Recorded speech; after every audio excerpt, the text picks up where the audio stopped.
ایک کے بارے میں مشورہ دیا جناب ابو بکر نے، دوسرے کے بارے میں مشورہ دیا جناب عمر نے، دونوں میں غلط فہمی پیدا ہو گئی، دونوں کی آوازیں ایک دوسرے سے اختلاف کرتے ہوئے بلند ہو گئیں۔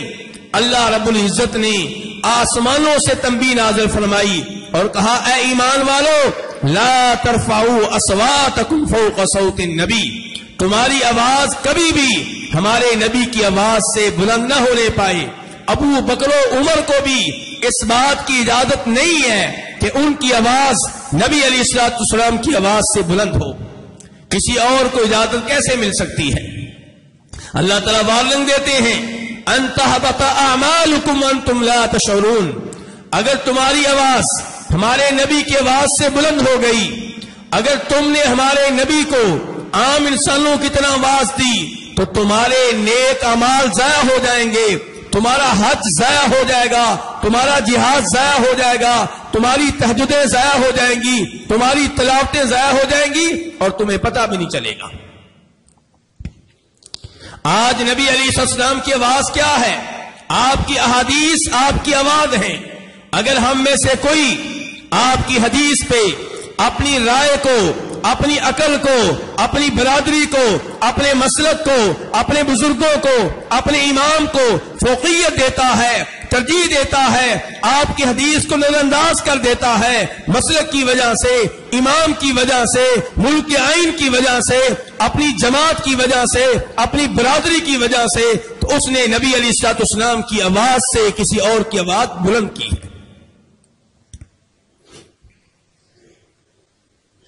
جب یہ آیت نازل ہو چکی تو اس آیت کے نازل ہونے کے بعد ثابت بن قیس بن شماس نے مسجد نبوی میں آنا بند کر دیا، گھر میں بند ہو کر بیٹھ گئے۔ نبی علیہ الصلوۃ والسلام نے محسوس کیا کہ ثابت بن قیس مسجد میں نظر نہیں آ رہے۔ آپ نے صحابہ کرام سے پوچھا بھی ثابت کہاں گئے؟ ایک صحابی نے کہا کہ میں معلوم کرتا ہوں کہ مسجد میں کیوں نہیں آ رہے۔ ان کے گھر گئے، ان سے سوال کیا، ان سے پوچھا کہ نبی علیہ الصلوۃ والسلام تمہارے بارے میں پوچھ رہے ہیں، تم مسجد میں کیوں نہیں آتے؟ کہا میں مسجد میں کیا لینے آؤں جبکہ میرے سارے نیک اعمال ضائع ہو چکے، تباہ و برباد ہو چکے، کیونکہ اللہ نے کہا ہے تمہاری آواز نبی کی آواز سے بلند نہ ہونے پائے، اگر ایسا ہوا تو تمہارے نیک اعمال ضائع ہو جائیں گے، اور میری آواز نبی علیہ الصلوۃ والسلام کی آواز سے بلند ہوا کرتی تھی، اس لیے میرے سارے نیک اعمال ضائع ہو چکے ہیں۔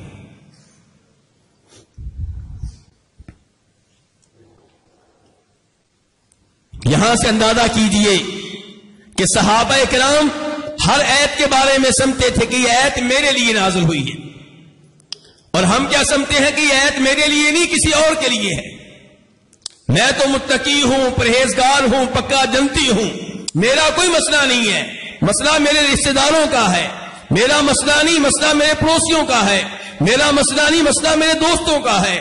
اور یہاں پہ صحابہ کرام جب آیت نازل ہوتی ہے سب سے پہلے اپنے اوپر چشمہ کرتے ہیں۔ نبی علیہ الصلوۃ والسلام تک ثابت بن قیس کا یہ پیغام پہنچا، آپ نے کہا ثابت سے کہو تم نے اپنے آپ کو جہنمی کیوں سمجھ لیا ہے؟ تم یہ کیوں کہتے ہو کہ میں جہنمی ہوں؟ میں تمہیں گارنٹی دیتا ہوں کہ تم جلتی ہو، مسجد میں آیا کرو، تمہارے اعمال ضائع نہیں ہوئے۔ لیکن آپ اندازہ کیجئے کہ ثابت بن قیس بن شماس چونکہ خطیب تھے، آواز ان کی فطرتی طور پہ بلند تھی، تو اس آیت کے نازل ہونے کے بعد کیسے انہوں نے احتیاط کی ہے؟ جناب عمر کے بارے میں امام بخاری ابن ابی ملیکہ سے روایت کرتے ہیں کہ اس آیت کے نازل ہونے کے بعد جناب عمر نبی علیہ الصلوۃ والسلام سے اتنی آسا سے گفتگو کیا کرتے تھے کہ اللہ کے رسول کو کہنا پڑتا کہ عمر دوبارہ بات کرو، تم نے کیا کہا ہے میں سمجھ نہیں سکا۔ یہ ہے نبی علیہ الصلوۃ والسلام کی عظمت، آپ کی شان، آپ کا مقام و مرتبہ صحابہ کرام کی نگاہوں میں اور ان کے دلوں میں۔ اللہ تعالیٰ فرماتے ہیں ان الذين يغضون اصواتهم عند رسول الله اولئک الذین امتحن اللہ قلوبہم للتقوی، کہ وہ لوگ جو نبی علیہ الصلوۃ والسلام کی آواز کے مقابلے میں اپنی آواز کو پست کر لیتے ہیں، یہی وہ لوگ ہیں جن کے دلوں کے تقوی کا اللہ نے امتحان لیا تو اس امتحان میں وہ کامیاب ٹھہرے۔ لہم مغفرۃ واجر عظیم، ان کے لیے بہت بڑی بخشش ہے اور اجر عظیم ہے۔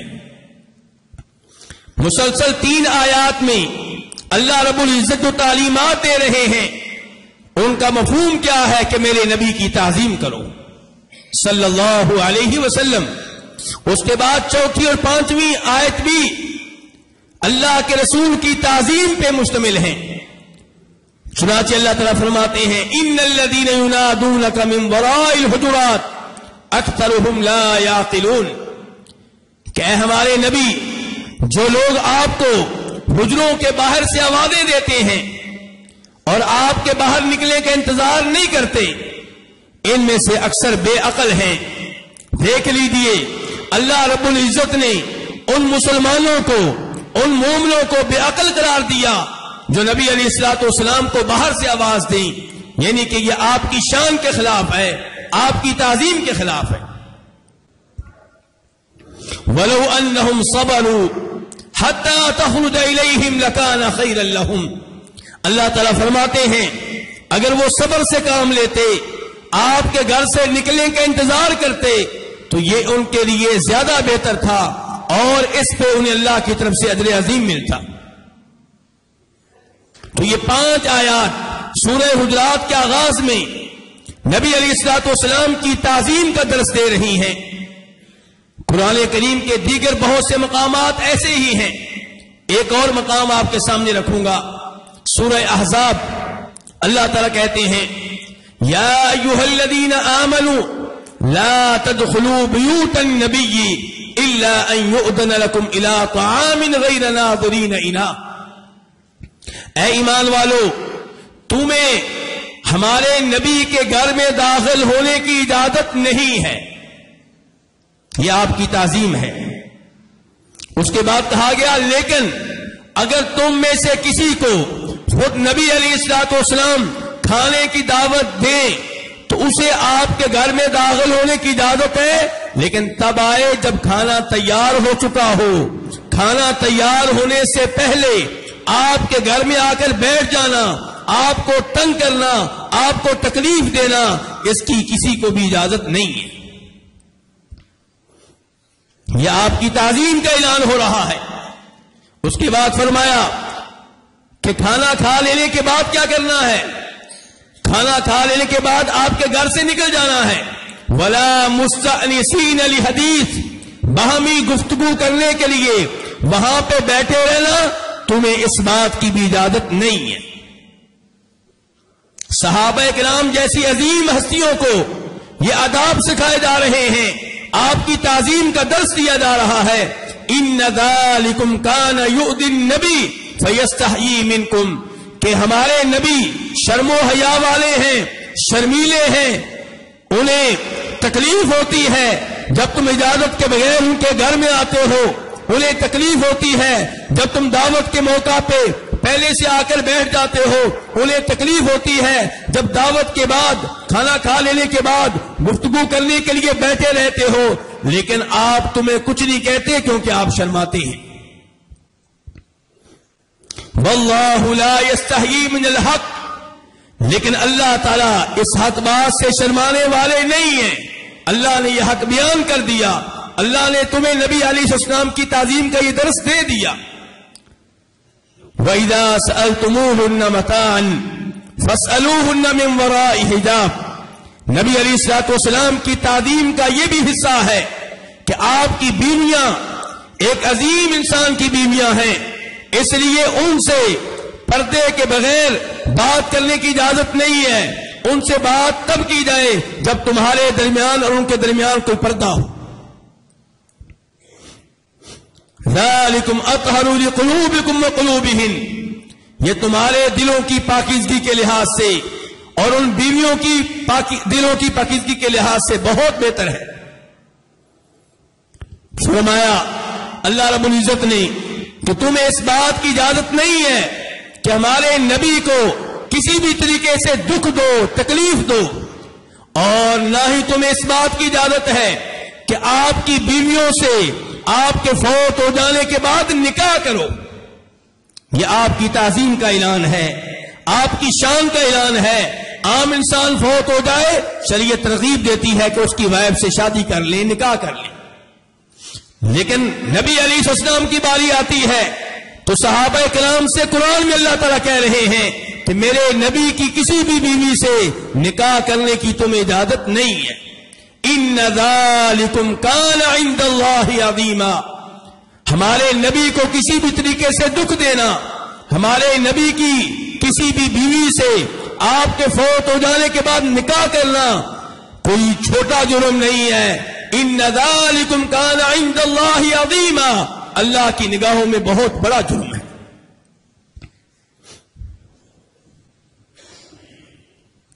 اللہ رب العزت نبی علیہ الصلوۃ والسلام کی تعظیم کا درس دیتے ہوئے ایک اور مقام پہ فرماتے ہیں لا تجعلوا دعاء الرسول بینکم کدعاء بعضکم بعضا، کہ ہمارے نبی سے بات کرنا ہو تو آپ کو ایسے وعدے نہ دیا کرو جیسے ایک دوسرے کو وعدے دیتے ہو۔ امام ابن تیمیہ رحمہ اللہ اس آیت کی تفسیر میں فرماتے ہیں کہ آپ پورا قرآن پڑھ لیں، اللہ رب العزت نے کہیں بھی نبی علیہ الصلوۃ والسلام کو آپ کا نام لے کر مخاطب نہیں کیا، جبکہ قرآن آپ پہ نازل ہوا، 30 پارے آپ پہ نازل ہوئے، ان 30 پاروں کے پہلے مخاطب آپ ہیں، اس کے باوجود اللہ تعالیٰ نے آپ کا نام لے کر آپ کو مخاطب نہیں کیا، جبکہ دیگر انبیاء کرام کو ان کا نام لے کے مخاطب کیا گیا۔ آپ کی باری آئی تو کیا کہا گیا؟ یا ایھا الرسول بلغ ما انزل الیک من ربک، کہ اے ہمارے رسول وہ دین لوگوں تک پہنچا دیجیے جو ہم نے آپ پہ نازل کیا ہے۔ آپ کی باری آتی ہے تو اللہ تعالیٰ کیا کہتے ہیں؟ اللہ تعالیٰ فرماتے ہیں یا ایھا المدثر، اے چادر لپنے والے اٹھیے، یا ایھا المزمل، چادر اوڑھنے والے اٹھیے، قم اللیل الا قلیلا، رات کے وقت تہجد قائم کیجیے۔ کبھی آپ کو نبی کہہ کے مخاطب کیا گیا، کبھی رسول کہہ کر، کبھی مزمل کہہ کر، کبھی مدثر کہہ کر، لیکن پورے قرآن میں یہ لفظ نہیں ملے گا یا محمد، جبکہ دیگر انبیاء کرام علیہم الصلوۃ والسلام کی طرف دیکھ لیں، کبھی اللہ تعالیٰ کہیں گے یا آدم اسکن انت وزوجک الجنہ، اے آدم تم اور تمہاری بیوی جنت میں رہو۔ کبھی اللہ تعالیٰ کہیں گے یا نوح انہ لیس من اہلک، اے نوح جس بیٹے کی شفاعت کر رہے ہو یہ تمہارے اہل و عیال میں سے نہیں ہے، کیونکہ تمہارا عقیدہ اور ہے، اس کا عقیدہ اور ہے۔ کبھی اللہ تعالیٰ کہیں گے یا ابراہیم اعرض عن ھذا، ابراہیم ہمارے یہ فرشتے آ چکے ہیں، لوط علیہ السلام کی قوم پہ عذاب آ کر رہے گا، آپ اس پہ رکاوٹ نہ بنیں، آپ اس معاملے میں شفاعت نہ کریں، آپ اس معاملے سے اعراض کریں۔ کبھی اللہ تعالیٰ کہیں گے یا موسیٰ ان اصطفیتک علی الناس برسالاتی و بکلامی، کہ اے موسیٰ ہم نے آپ کو تمام لوگوں میں سے چنا ہے، کس کام کے لیے؟ اپنی رسالت کے لیے۔ ہم نے آپ کو چنا ہے کس کام کے لیے؟ تاکہ ہم آپ کو شرف کلام بخشیں، آپ ہمارا کلام ہماری آواز میں بغیر کسی واسطے کے سنیں۔ ایسے ہی اللہ رب العزت نے عیسیٰ علیہ السلام کو مخاطب کیا، لیکن نبی علیہ الصلوۃ والسلام کا نام لے کر آپ کو پورے قرآن میں مخاطب نہیں کیا گیا۔ تو اس سے مجھے اور آپ کو سبق کیا ملتا ہے؟ نبی علیہ الصلوۃ والسلام کی تعظیم کا، اور صحابہ کرام نے یہ آیات سنی تو ان پہ عمل کرنے کا حق ادا کر دیا، انہوں نے آپ کی وہ تعظیم کی جو دنیا میں کوئی بھی کبھی نہیں کر سکے گا۔ امام بخاری رحمہ اللہ بخاری شریف میں صلح حدیبیہ والی حدیث لے کر آئے ہیں، اس حدیث کا مطالعہ کیجئے کہ جب مکہ کی طرف سے عروہ بن مسعود ثقفی سفیر بن کر نبی علیہ الصلوۃ والسلام کے پاس آتے ہیں آپ سے مذاکرات کرنے کے لیے، آپ سے گفتگو کرنے کے لیے، تو نبی علیہ الصلوۃ والسلام کو قائل کر رہے ہیں، اور گفتگو کے دوران ان کا ہاتھ نبی علیہ الصلوۃ والسلام کی داڑھی کی طرف اٹھتا ہے۔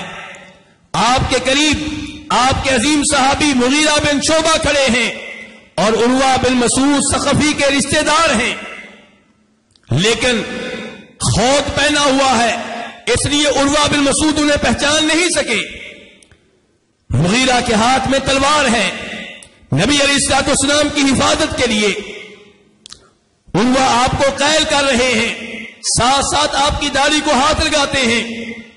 مغیرہ کہتے ہیں اخر یدک عن لحیۃ النبی صلی اللہ علیہ وسلم، کہ ہمارے نبی کی بابرکت داڑھی سے اپنے ہاتھوں کو دور رکھو، اور ساتھ ہی عروہ کے ہاتھ پہ اپنی تلوار کی نوک رکھتے ہیں اور ان کے ہاتھ کو پیچھے کر دیتے ہیں۔ عروہ کو بڑا غصہ آتا ہے۔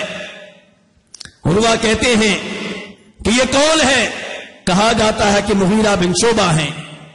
کہا او دغاباز، دھوکے باز، تو دھوکہ دے کر آیا ہے اور میں اس کا جرمانہ اور چٹی ابھی تک ادا کر رہا ہوں، اور آج تو مجھ سے باتیں کرتا ہے۔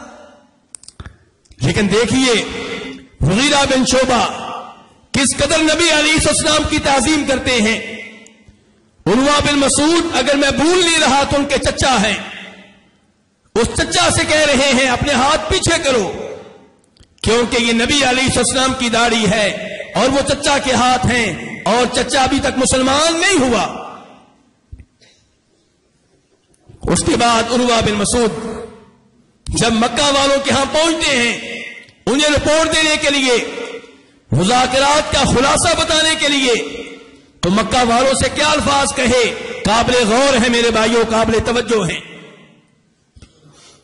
کہا ہے میری قوم لقد وفدت علی الملوک ووفدت علی قیصر وقسرا والنجاشی، اللہ کی قسم میں نے بڑے بڑے بادشاہوں کے دربار دیکھے ہیں، میں نے شاہ روم قیصر کا دربار دیکھا ہے، میں نے شاہ ایران کسرا کا دربار دیکھا ہے، میں نے شاہ حبشہ نجاشی کا دربار دیکھا ہے۔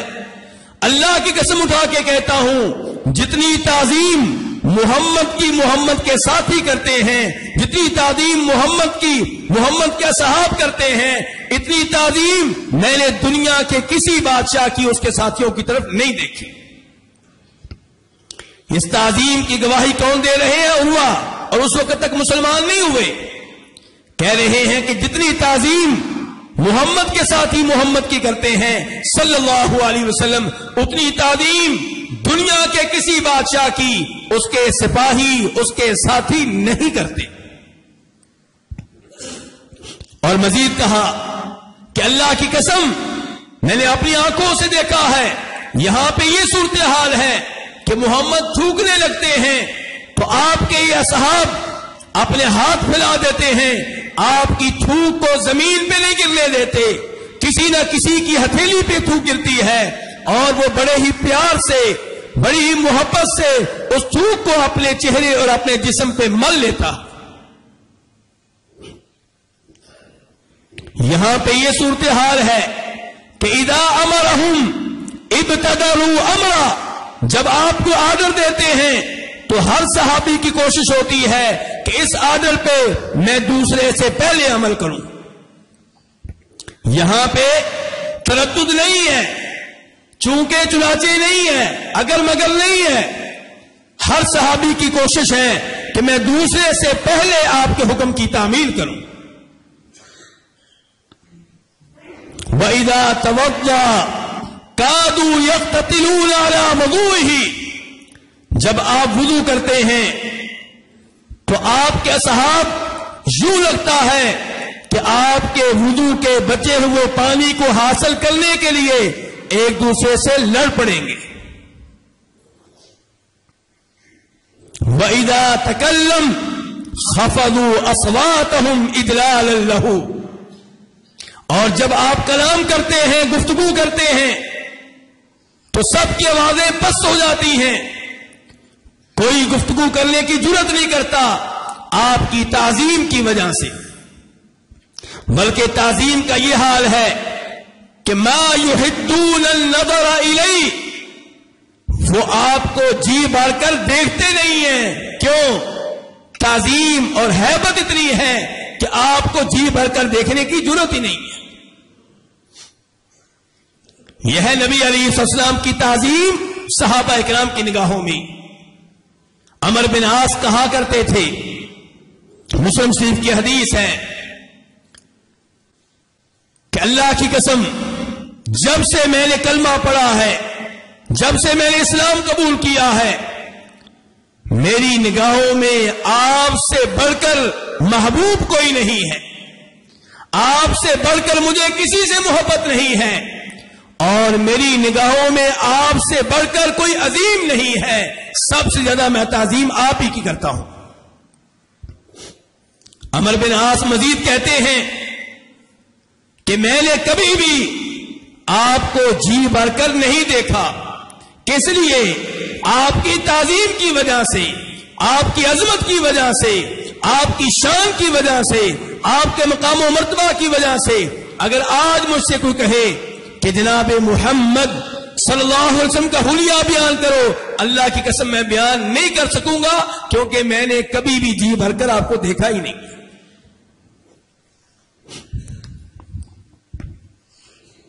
آپ کی تعظیم کتنی ہونی چاہیے؟ ابو بکر سے پوچھئے رضی اللہ تعالی عنہ۔ بخاری شریف کی حدیث ہے، آپ علیہ الصلوۃ والسلام ایک دفعہ قباء کی جانب گئے، وہاں پہ قبیلہ آباد تھا، بنو عمر بن عوف، ان کی ہاں لڑائی ہوئی، آپ صلح کروانے کے لیے گئے، آپ واپس نہیں آئے تھے کہ نماز کا وقت ہو گیا۔ جناب بلال نے جناب ابو بکر سے کہا، اگر آپ امامت کے لیے تیار ہو تو میں اقامت کہوں؟ کہا اگر تم کہنا چاہتے ہو تو کہہ دو، میں نماز پڑھا دوں گا۔ جناب صدیق مصلی امامت پہ کھڑے ہو گئے، اللہ اکبر کہہ دیا، نبی علیہ الصلوۃ والسلام مسجد میں پہنچ گئے، سب لوگ نماز میں داخل ہو چکے ہیں، اور آپ چونکہ امام ہیں، نبی ہیں، امام الانبیاء ہیں، اس لیے آپ پہلی صف میں پہنچ گئے، صفوں کو چیرتے ہوئے پہلی صف تک پہنچ گئے۔ اب صحابہ کرام اپنی ایک ہتھیلی کو دوسری ہتھیلی پہ مار رہے ہیں، کس لیے؟ جناب ابو بکر کو آگاہ کرنے کے لیے، خبردار کرنے کے لیے کہ امام اعظم آ چکے ہیں، ابو بکر پیچھے آ جاؤ۔ لیکن حدیث کے راوی کہتے ہیں ابو بکر نماز میں دائیں بائیں بالکل نہیں دیکھتے تھے، ان کی توجہ نماز میں مکمل طور پہ نماز پہ ہوا کرتی تھی، دائیں بائیں متوجہ نہیں ہوا کرتے تھے، اس لیے انہوں نے ان تالیوں پہ غور نہیں کیا۔ لیکن جب تالیاں حد سے بڑھ گئیں، پھر انہوں نے تھوڑا سا پیچھے دیکھا تو پتا چلا کہ نبی علیہ الصلوۃ والسلام آ چکے ہیں۔ ابو بکر پیچھے ہٹنے لگے، نبی علیہ الصلوۃ والسلام نے اشارہ کیا، ابو بکر مصلی امامت پہ کھڑے رہو، تم نماز پڑھو۔ ابو بکر نے اپنے ہاتھ آسمانوں کی طرف اٹھائے، الحمدللہ کہا، اللہ کا شکر ادا کیا کہ آج یہ وقت ہے کہ امام اعظم ابو بکر سے کہہ رہے ہیں کہ ابو بکر تم مصلی امامت پہ کھڑے رہو، میں تمہاری اقتداء میں نماز پڑھوں گا۔ لیکن اس کے بعد ابو بکر پیچھے ہٹے، پہلی صف میں آ کے کھڑے ہو گئے، نبی علیہ السلام آگے بڑھے۔ نماز کے بعد آپ لوگوں سے کہتے ہیں تم لوگوں نے تالیاں کیوں بجائی ہیں؟ جب نماز میں امام کو کسی بھی چیز کے بارے میں خبر دینی ہو، آگاہ کرنا ہو، وارننگ دینی ہو، سبحان اللہ کہا کرو، تالیاں بجانا تو عورتوں کا کام ہے۔ اس کے بعد جناب ابو بکر کو مخاطب کیا کہ ابو بکر تم پیچھے کیوں ہٹے تھے جب میں نے تمہیں حکم دے دیا تھا کہ مصلی امامت پہ کھڑے رہو؟ تو جناب صدیق نے کیا کہا تھا اللہ کے رسول ابو قحافہ کے بیٹے کے لیے زیبا نہیں ہے، ابو قحافہ کے بیٹے کی یہ شان نہیں ہے کہ وہ مصلی امامت پہ کھڑا ہو اور امام الانبیاء پیچھے کھڑے ہوں۔ یہ ہے تعظیم جناب محمد رسول اللہ صلی اللہ علیہ وسلم کی آپ نے حکم دیا ہے، اشارہ دیا ہے کہ ابو بکر مصلی امامت میں کھڑے رہو. اگر کھڑے رہتے تو کوئی مسئلہ نہیں تھا کیونکہ آپ نے اجازت دی ہے. لیکن ابو بکر کیا کہتے ہیں؟ ابو قحافہ کا بیٹا مصلی امامت میں کھڑا ہو، محمد رسول اللہ پیچھے کھڑے ہو، یہ آپ کی تعظیم کے خلاف ہے. میرے بھائیو، صلح حدیبیہ کے موقع پہ جب جناب علی معاہدہ لکھ رہے تھے تو معاہدے میں لکھنا شروع کیا کہ یہ معاہدہ محمد رسول اللہ کے مابین ہے اور اہل مکہ قریش کے مابین ہے صلی اللہ علیہ وسلم. تو اس پہ قریشیوں نے اعتراض کیا کہ اگر ہم آپ کو اللہ کے رسول مان لیں، اللہ کے نبی مان لیں، تو پھر ہم آپ سے جنگیں کیوں لڑیں، آپ سے اختلاف کیوں رکھیں؟ ہم آپ کو نبی نہیں مانتے، آپ کو رسول نہیں مانتے، یہ رسول اللہ کا لفظ مٹایا جائے ورنہ ہمارا اور آپ کا معاہدہ نہیں ہو سکے گا. نبی علیہ الصلوۃ والسلام جناب علی سے کہتے ہیں کہ علی، رسول اللہ کا یہ لفظ مٹا دو. تو کیا جناب علی نے مٹایا تھا؟ بالکل نہیں. حالانکہ اللہ کے رسول حکم دے رہے ہیں. کہا اللہ کے رسول، مجھ میں اتنی جرأت نہیں ہے، مجھ میں اتنی ہمت نہیں ہے کہ میں آپ کے نام کے آگے سے رسول اللہ مٹاؤں. آپ نے کہا مجھے بتاؤ کہاں لکھا ہوا رسول اللہ؟ تو آپ نے اپنے ہاتھ سے مٹایا تھا. جناب علی ان میں یہ جرأت نہیں ہوئی، ان میں یہ ہمت نہیں ہوئی کہ نبی علیہ الصلوۃ والسلام کے نام کے آگے سے رسول اللہ کا لفظ مٹائیں. یہ آپ کی تعظیم ہے. میرے بھائیوں، آج ہم سب آپ سے محبت کا دم بھرتے ہیں اور یہ سمجھتے ہیں کہ ہم آپ کو سب سے عظیم جانتے ہیں، لیکن حقیقت میں ایسا نہیں ہے. آئیے چند مثالیں میں آپ کے سامنے رکھتا ہوں. بہت سے لوگ نبی علیہ الصلوۃ والسلام کی طرف ایسی روایات منسوب کرتے ہیں جو آپ سے ثابت نہیں ہیں. خود ساختہ اقوال، من گھڑت باتیں نبی علیہ الصلوۃ والسلام کے نام سے بیان کی جاتی ہیں، اسکولوں کالجوں کے باہر لکھی جاتی ہیں. اسکولوں کالجوں کی تقریبات میں مہمان خصوصی بیان کرتے ہیں اور کہتے ہیں کہ اللہ کے رسول نے یوں کہا. نبی علیہ الصلوۃ والسلام کی طرف وہ بات منسوب کرنا جو آپ سے ثابت نہیں ہے، یہ آپ کی تعظیم کے خلاف ہے. جو آپ کو عظیم جانتا ہوگا وہ آپ کی طرف ایسی بات منسوب نہیں کرے گا جو آپ سے ثابت نہ ہو. وہ کچی بات آپ کی طرف منسوب نہیں کرے گا، آپ کے ذمے نہیں لگائے گا. بہت سے لوگ آج کہتے ہیں کہ نبی علیہ الصلوۃ والسلام نے یہ فرمایا تھا کہ اللہ تعالیٰ کہتے ہیں کہ اے محبوب آپ نہ ہوتے تو میں کائنات نہ بساتا. یہ الفاظ قرآن کے بھی خلاف ہیں. اللہ تعالیٰ کہتے ہیں وما خلقت الجن والانس الا لیعبدون، کہ میں نے جنوں انسانوں کو صرف اپنی عبادت کے لیے پیدا کیا ہے. اور یہاں پہ یہ روایت بیان کی جا رہی ہے کہ اللہ نے کائنات بسائی ہے اپنے محبوب کی خاطر. نہیں میرے بھائیوں، یہ الفاظ نبی علیہ الصلوۃ والسلام سے ثابت نہیں ہیں. اور کبھی کہا جاتا ہے کہ نبی علیہ الصلوۃ والسلام نے فرمایا تھا توسلوا بجاہی فإن جاہی عند اللہ عظیم، اللہ سے دعا کرو تو اللہ کو میری جاہ کا واسطہ دو کیونکہ اللہ کے ہاں میری جاہ بہت بلند و بالا ہے. یہ الفاظ بھی نبی علیہ الصلوۃ والسلام سے ثابت نہیں ہیں. آپ کی طرف ان کی نسبت کرنا آپ کی تعظیم کے خلاف ہے. پھر لوگ کہتے ہیں کہ نبی علیہ السلام نے کہا علم حاصل کرو چاہے چین جانا پڑے. چاہے چین جانا پڑے کہ الفاظ نبی علیہ الصلوۃ والسلام کے الفاظ نہیں ہیں. جو یہ الفاظ آپ کی طرف منسوب کرتا ہے اس نے آپ کی تعظیم کا حق ادا نہیں کیا. کہا جاتا ہے کہ آپ نے فرمایا جو عصر کے بعد نیند لے اس کی عقل اس سے چھین لی جائے تو وہ کسی اور کو ملامت نہ کرے، اپنے آپ کو ملامت کرے. یہ الفاظ بھی آپ سے ثابت نہیں ہیں. جو ان الفاظ کو آپ کی طرف منسوب کرتا ہے اس نے آپ کی تعظیم کا حق ادا نہیں کیا. کہا جاتا ہے کہ آپ نے کہا تھا جو حج کے لیے آیا ولم یزورنی، لیکن مدینہ میں آ کر میری قبر کی زیارت نہ کی، اس نے مجھ سے جفا کی، اس نے مجھ سے بے رخی برتی. یہ الفاظ بھی نبی علیہ الصلوۃ والسلام سے ثابت نہیں ہے. جو یہ الفاظ آپ کی طرف منسوب کرتا ہے اس نے آپ کی تعظیم کا حق ادا نہیں کیا. کہا جاتا ہے کہ آپ نے کہا تھا ہر چیز کا کوئی نہ کوئی دل ہوتا ہے. قرآن کا دل سورہ یاسین ہے. جو سورہ یاسین ایک بار پڑھے گا 10 بار پڑھنے کا ثواب ملے گا. امام ابو حاتم کہتے ہیں یہ روایت باطل ہے. اس کے باوجود جو اس روایت کو آپ کی طرف منسوب کرتا ہے اس نے آپ کی تعظیم کا حق ادا نہیں کیا. وہ لوگ جو آپ کے دین میں اضافہ کرتے ہیں، بدعات کا ارتکاب کرتے ہیں، کبھی آپ کے دین میں 11ویں شریف کو داخل کر رہے ہیں، کبھی عید میلاد النبی صلی اللہ علیہ وسلم کو داخل کر رہے ہیں، طرح طرح کی بدعات کو دین کا حصہ قرار دے رہے ہیں، جبکہ اس نبی سے یہ چیزیں ثابت نہیں ہیں جس پہ ایمان لانے کا دعویٰ کرتے ہیں. تو جو ان بدعات کا ارتکاب کرتے ہیں انہوں نے آپ کی تعظیم کا حق ادا نہیں کیا. جو اپنے امام کی وجہ سے مسلک کی خاطر آپ کی احادیث کو نظر انداز کر دیں انہوں نے آپ کی تعظیم کا حق ادا نہیں کیا. اور اس کی بہت سی مثالیں دی جا سکتی ہیں لیکن وقت نہیں ہے. وہ جج حضرات جو نبی علیہ الصلوۃ والسلام پہ نازل کردہ قرآن اور آپ کی احادیث کو نظر انداز کر کے لوگوں کے بنائے ہوئے قانون کے مطابق فیصلہ کریں انہوں نے آپ کی تعظیم کا حق ادا نہیں کیا.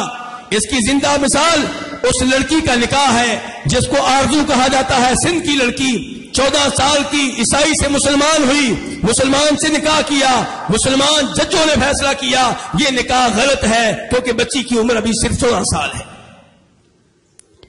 تو جو احادیث کو نظر انداز کر دیں، قرآن کو نظر انداز کر دیں اور شریعت کے مطابق کیے گئے نکاح کو باطل قرار دیں انہوں نے نبی علیہ السلام کی تعظیم کا حق ادا نہیں کیا. پارلیمنٹ میں بیٹھے ہوئے ممبران اگر ایسا قانون بنائیں جو قرآن و حدیث کے خلاف ہے تو یقیناً ان لوگوں نے نبی علیہ السلام کی تعظیم کا حق ادا نہیں کیا. اگر کوئی بچہ صحیح حدیث سننے کے باوجود یہ کہتا ہے ابا جی سے مشورہ کروں گا، بیگم سے مشورہ کروں گا، بچوں سے مشورہ کروں گا، اگر انہوں نے اجازت دی تو اس حدیث پہ عمل کروں گا، ان لوگوں نے نبی علیہ السلام کی تعظیم کا حق ادا نہیں کیا. تو میرے بھائیوں آپ کی تعظیم کے معاملے میں جو کمی کوتاہی ہو رہی ہے اس کی بہت سی مثالیں ہمارے معاشرے میں موجود ہیں اور آپ کے سامنے رکھی جا سکتی ہیں، لیکن وقت کی کمی کی وجہ سے اسی پہ اکتفا کرتا ہوں اور اللہ رب العزت سے دعا کرتا ہوں کہ اللہ رب العزت ہمیں قرآن و حدیث پہ صحیح معنوں میں عمل کرنے کی توفیق بخشے. وآخر دعوانا الحمد للہ رب العالمین.